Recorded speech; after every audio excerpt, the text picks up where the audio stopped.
آن stepping into business, نئے کاروبار میں اضافہ کے لیے، نئے کاروبار کو شروع کرنے کے لیے، یا کاروبار آپ کا نہ چلتا ہو تو اس کے لیے روحانی علاج بتاتا ہوں۔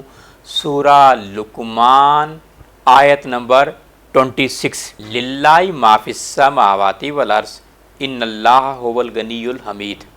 یہ آیت 41 مرتبہ پڑھیے اور کھجور پر دم کیجئے، اور وہ کھجور جو ہے یتیم بچوں میں تقسیم کیجئے۔